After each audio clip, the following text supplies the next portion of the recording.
నమస్కారం. ఇవాళ ధర్మశాసన వేదికగా పంజాబ్ కింగ్స్ ఢిల్లీ క్యాపిటల్స్ మధ్య రసవత్తర పోరు జరగనుంది. ఇప్పటి వరకు ఐపీఎల్ చరిత్రలో ఈ రెండు జట్లు తలపడి 35 మ్యాచ్లలో పంజాబ్ 18, ఢిల్లీ 15 సార్లు విజయం సాధించి ఒకరికొకరు గట్టి పోటీనిస్తున్నారు. గత మ్యాచ్ లో ఢిల్లీ నిర్దేశించిన 265 పరుగుల భారీ లక్ష్యాన్ని పంజాబ్ ఛేదించి రికార్డు సృష్టించింది. పంజాబ్ బ్యాటర్లు దాటిన ఢిల్లీ బౌలర్లు చేతులెత్తేయగా ఈ మ్యాచ్ లో కూడా ఇదే పోరు కొనసాగాలని పంజాబ్ భావిస్తోంది. ఒకవైపు ప్లే ఆఫ్ సమీపిస్తున్న వేళ వరుస పరాజయాల పాలవడం పంజాబ్ ను కలవర పెడుతోంది.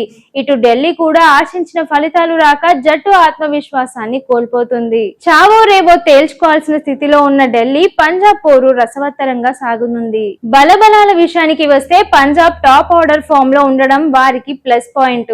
ముఖ్యంగా బ్రసబ్, సిమ్రాన్ సింగ్, శ్రేయస్ అయ్యర్ గత మ్యాచ్ లో హీరోగా నిలిచారు. అయితే బౌలింగ్ లో హర్షదీప్ సింగ్, హర్షల్ పటేల్ భారీ పరుగులు ఇస్తుండటంతో పంజాబ్ కు పెద్ద మైనస్. మరోవైపు ఢిల్లీ జట్టులో కేఎల్ రాహుల్ సెంచరీతో మెరిసిన మిగిలిన బ్యాటర్ల వైఫల్యం, బౌలర్ల ఎఫెక్ట్ ఆ జట్టును పాయింట్ల పట్టికలో వెనక్కి నెట్టేస్తున్నాయి. ప్లే ఆఫ్ రేస్ లో పంజాబ్ కింగ్స్ ప్రస్తుతం 13 పాయింట్లతో 3వ స్థానంలో ఉంది.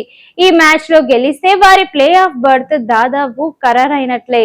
కానీ ఢిల్లీ క్యాపిటల్స్ పరిస్థితి ఇందుకు భిన్నంగా ఉంది. కేవలం 8 పాయింట్లతో 8వ స్థానంలో ఉన్న ఢిల్లీకి ఈ మ్యాచ్ గెలిచినా ప్లే ఆఫ్ అవకాశాలు చాలా తక్కువే ఉన్నాయి. సాంకేతికంగా వారు టోర్నీ నుండి నిష్క్రమించిన దశలో ఉన్నారు. కేవలం ఇతర జట్ల ఫలితాలపై మాత్రమే వారి భవిష్యత్తు ఆధారపడి ఉంది. ఈ మ్యాచ్ లో గెలుపు అవకాశాలు పంజాబ్ కింగ్స్ కే ఎక్కువ కనిపిస్తున్నాయి. ధర్మశాల పిచ్ బ్యాటింగ్ కు అనుకూలించడంతో మరో భారీ స్కోర్ నమోదయ్యే అవకాశం ఉంది. ఢిల్లీ తమ గౌరవాన్ని కాపాడుకోవడానికైనా ఈ మ్యాచ్ ను గెలుపొంది ఉండాల్సి వస్తుంది.